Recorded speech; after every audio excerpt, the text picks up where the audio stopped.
అందరికీ వందనాలండి. అందరూ బాగున్నారండి? ప్రతిరోజు మీ కొరకు మేము ప్రార్థన చేస్తున్నాం. మీరు, మీ కుటుంబాలు బహుగా దీవించబడును గాక. ఈరోజు దేవుని యొక్క వాక్యాన్ని మనం ధ్యానిద్దాము.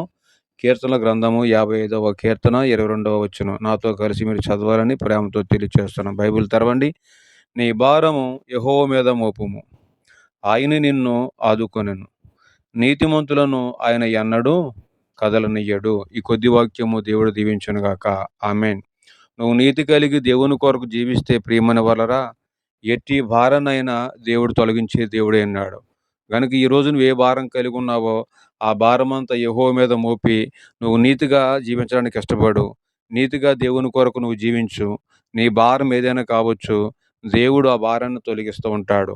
గనుక ప్రియమైన వాళ్ళరా, ఈ లోకంలో ఏదో భారం కలిగి జీవిస్తూ ఉంటాము. గనుక నీ భారమంతా దేవుని మీద మోపండి, ఆయన తొలగించును. కనుక ఆయన దగ్గరికి వచ్చిన మనందరం కూడా నీతి కలిగి జీవిస్తే మనం ఎన్నడూ కూడా కదల్చనివాడు దేవుడు. నిలబెడుతూ ఉంటాడు. అటువంటి కృప దేవుడు మనకు దయచేయును గాక.